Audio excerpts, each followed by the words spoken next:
Welcome to NEMC TV 6, the Focus Program. I'm Terry Kozlarich, your host, and I'm here today with Shelly Lampshire. Hi, Welcome. happy to be here. I'm happy to have you here. I hear you're billed as the One Woman Art Show. I sure am. And how did you get that name? 20 years ago, telling my age, I began as a face painter. And from there, I went to illustrations. And for the past 12 years, I've been making dolls, ornaments, and stuffed animals for collectors all over the world. Did you know you were artistically talented before that? At 3 years old, my parents had to put me in ceramics class because any unadorned space was fair game. What did you do? Ketchup and mustard on velvet wallpaper.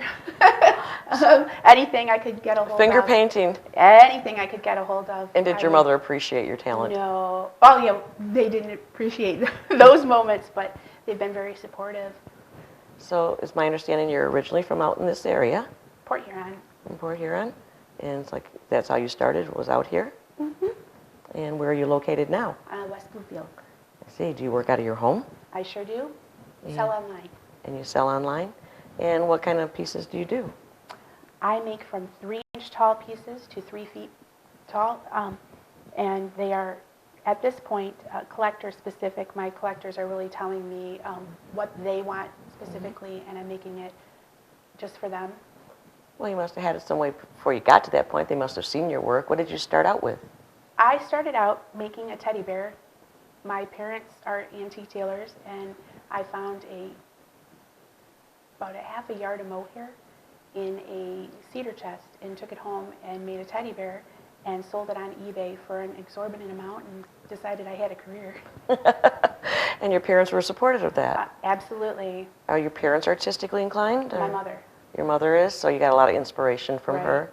I see. So what kind of materials do you use? I use a lot of reclaimed materials, a lot of recycled materials.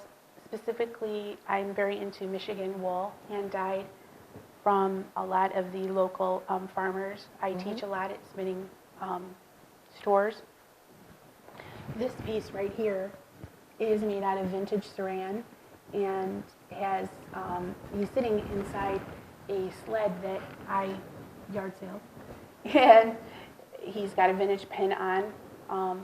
Those pieces are precious because they're like one of a kinds. When you find them, you're not going to find another one, say for going online again and searching for them.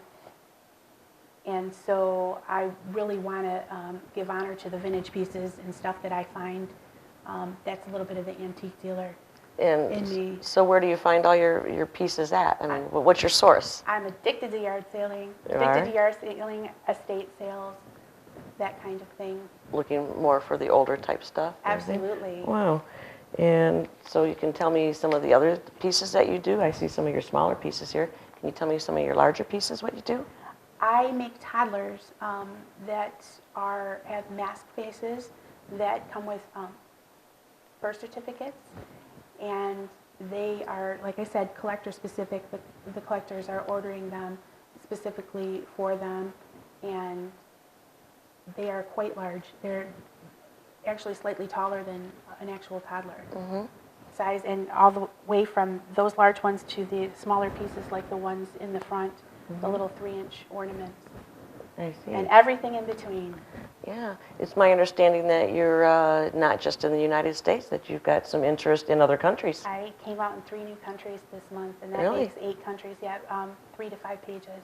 Wow. A piece. Super Tell me a little bit about it. exciting. You got Oh, heard you're in some magazines and things? one of my favorite collectors decided that he would see if he could get me in a German magazine, and so he wrote an article on me that's in Teddy and Company, Germany, and I'm waiting to find out about a Taiwanese magazine that's specifically for bears, but I had an interviewer for an Australian magazine, Australian Dolls, Bears, and Collectibles, who knew all about me, all about my career. She did an amazing amount of research, and so I'm super proud of the article that she did of me because she got really in-depth.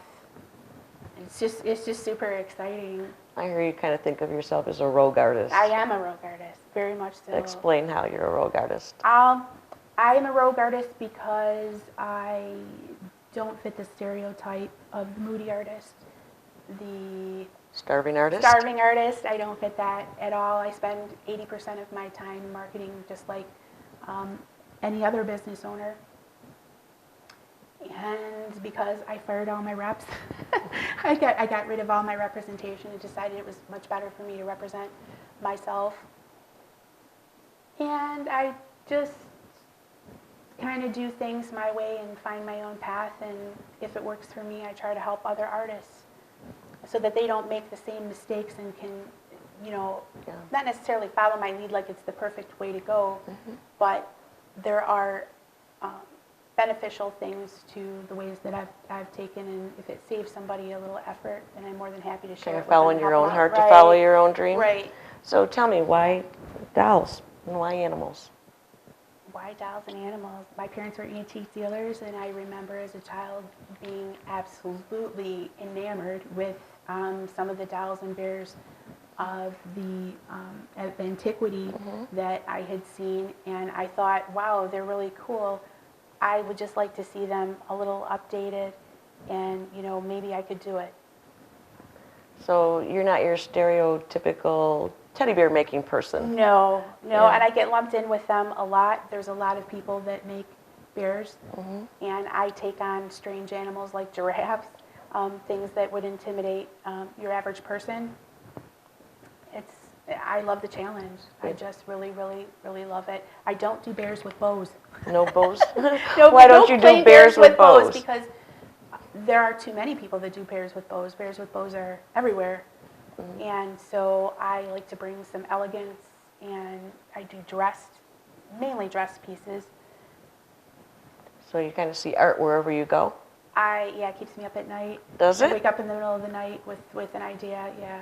And what do you do when you wake up in the middle of the night with that I write idea? it down. Do you? Do you I keep a write it pad of down, paper by your yeah. bed? I have got tons and tons and tons of ideas, more ideas than I could ever Do you ever kick, fabricate. hey hubby, guess what? I got a wonderful idea. Oh, I don't think so. He gets up at 4 o'clock in the morning. We usually pass each other in the hallway. I'm going to bed as he's waking up. Oh, so you're a nighttime artist. I'm aware whenever time. Whenever it happens, you just At follow this it. juncture, I don't have any choice but to just work as much as I can work. And So as the one-woman art show, do you ever have any help? I'm excited because I think that I am getting a intern. Okay.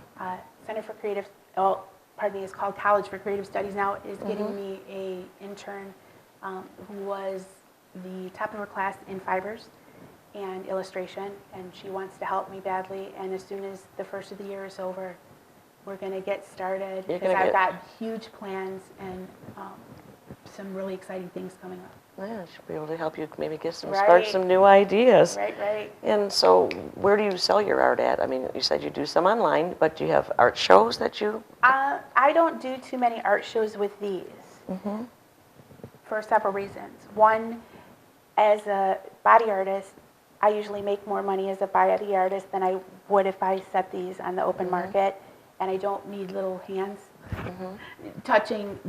These are not intended for small children. They're intended for adult collectors. And so the choice is usually to do the body art in a public venue for money. And many of these have to stay home in a airtight environment so that when they go to the collector, they go out fresh. And I see. So do you actually store them airtight? How do you do that? I try. Okay. Protect them? I try to keep them cabineted and things like that, and keep a good turnaround going so that I don't keep them too long. So the stuff doesn't sit around too long? Right. Do you ever have a desire to keep something that you've made that you've... One of these on the table is, two of them are mine. They are yours. Was it Do something that someone commissioned you to do and you decided you wanted to No, I keep? made them for me, and when they sell, I will have to go into the fetal position, but I'll be all right. But you're so talented to be able to make yourself I something keep else. trying to tell myself that. Well, see, you're just making room for all this other stuff. That's what I keep trying to tell myself. It's my understanding that you're also a teacher. Yes. Where do you teach at? I actually go to people's homes and tutor their children and tutor adults. In home, I teach from painting to needle felting, sculpting, everything in between. In what ages? All. All ages. All ages. So I put all my art you can help me draw a better stick person? Right. I put all my art supplies in the car and away I go. I teach at fiber festivals. I'm the needle felting teacher at the Michigan Fiber Festival. Okay. So how have you managed to stay with all today's economy? You seem like you're doing very well. And I mean, how do you keep it all going? Well, when the economy tanked, I started making the little ornaments like are in the front so that collectors that didn't have as much money or as much space could continue to collect. There, you can fit more of them in a cabinet. And I offer layaway, extended sometimes, free shipping. So I work with the collectors in any way that I can. I come up with discounts for any reason you can possibly think of. So what do you think are the secrets for your success and for being recognized? Constant marketing. Constant marketing?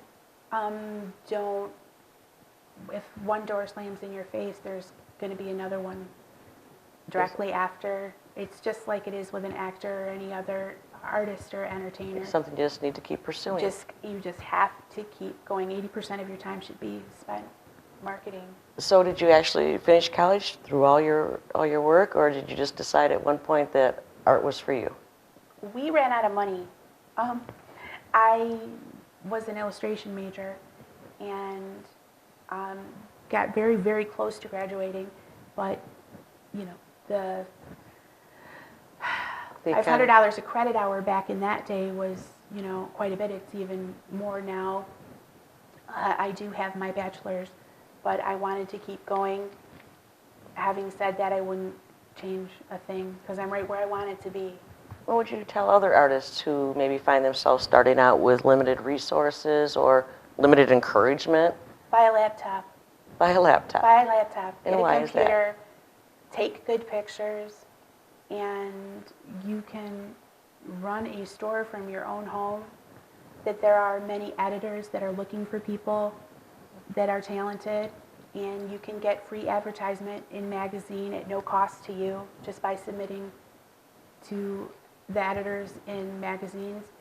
And that, you know, life is what you make it. If you put yourself out there, it will return your investment. What happens? For So sure. Just keep on plodding away, because I'm sure that, I mean, you have a great success, and I'm sure that didn't come overnight. No, it did not. So you struggled for a while? Absolutely. Yeah. Absolutely. You just kept at it? Absolutely. I probably shouldn't give away this secret. In my email folder, what I do is when I find contact information and calls for themes for magazines, both online and in print, I will save that to my drafts folder, and I keep checking that, and I just submit as much as I can, as often as I can, and I'm really surprised at how much it comes back to me. I'm suspicious that I might have gotten a cover, but fingers crossed. Oh, that would be very nice. I heard you talking a little earlier about the Wizard of Oz pieces that you were working on. Can you tell me something about that? I was so excited about that. I have a collector named Julie. She's one of my favorite people on the planet. She began off of eBay collecting my ornaments, and she said to me, I really think that you'd be the person to do a Wizard of Oz set, and I would like it based on the book and not the movie. The book is very, very different. And I thought, wow, this is the best commission ever. And I began reading the Frank Baum books, and I fell in love, just absolutely enamored. And from that, I took the pictures of the first 5, and I contacted the Wizard of Oz Museum, and they were overjoyed. As a matter of fact, because Frank Baum wrote 13 books with 12 characters apiece, this is going to be quite a huge set, even at the small size that they are. And so they're moving some of the things in the museum to make room for me when June rolls around and they get their box of dolls. So you're going to be in a museum? I am. It will actually be my second. Wow. How do your family and friends describe you? Crazy. Crazy? My husband tells me that my name should have been silly, that my parents misnamed me. Ambitious, very goal-oriented. I'm a live wire. You seem very lively. So you were telling me a little earlier about your hair color. Can you tell me why you've got that hair color? I have this hair color because sometimes as a body artist, I am in a line with other face painters, and the children would say, you know, go to the dark-haired one. Well, we're all dark-haired and chubby, dark-haired one, and so this kind of gets me more attention. I'm more recognizable, Okay. and it's just fun.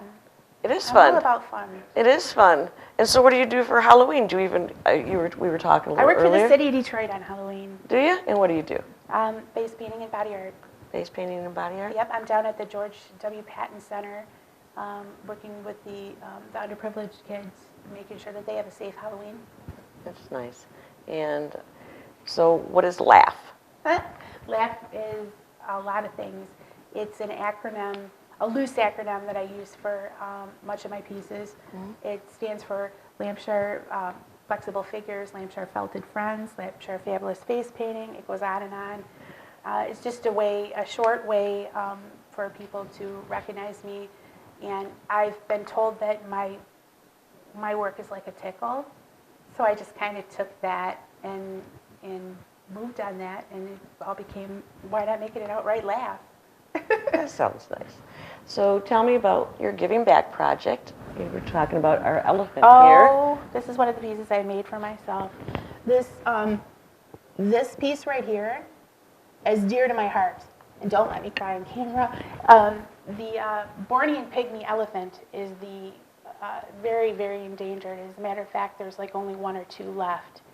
And I was asked to make an elephant for a magazine, and I had made so many elephants, for circus elephants, Indian elephants, elephants. And I was doing a little research, and I discovered the Bornean pygmy elephant, and they are so adorable, very, very tiny. Like I said, there's only 1 or 2 left. And so when I sell that piece, the proceeds will go to the World Wildlife Foundation. That's nice. That's giving back a little bit. Wow. So what are some of your upcoming projects? We talked about the Wizard of Oz Museum. I'm sure with I see the wheels turning in your head. I know that there's always something running through there. Tons. I'm still waiting to find out about my Taiwanese magazine and what comes of that. I have a sneaking suspicion that that's going to be next month. I just began doing hand-drawn glitter tattoos, and they last for a week. And that's something that's going to be huge at the bar mitzvahs and communions. And you do at bar mitzvahs? Yes, I'm an entertainer for bar mitzvahs and communions and tons of parties. And some of the women there in the very expensive dresses, you can't put enough glitter on them. So if it's a drawing that I can draw out of solid glitter, that would be amazing. And then they could have it on them for a week. And what other type of tools do you work with? I know we were talking about henna and different. Henna, I love henna. And what do you do?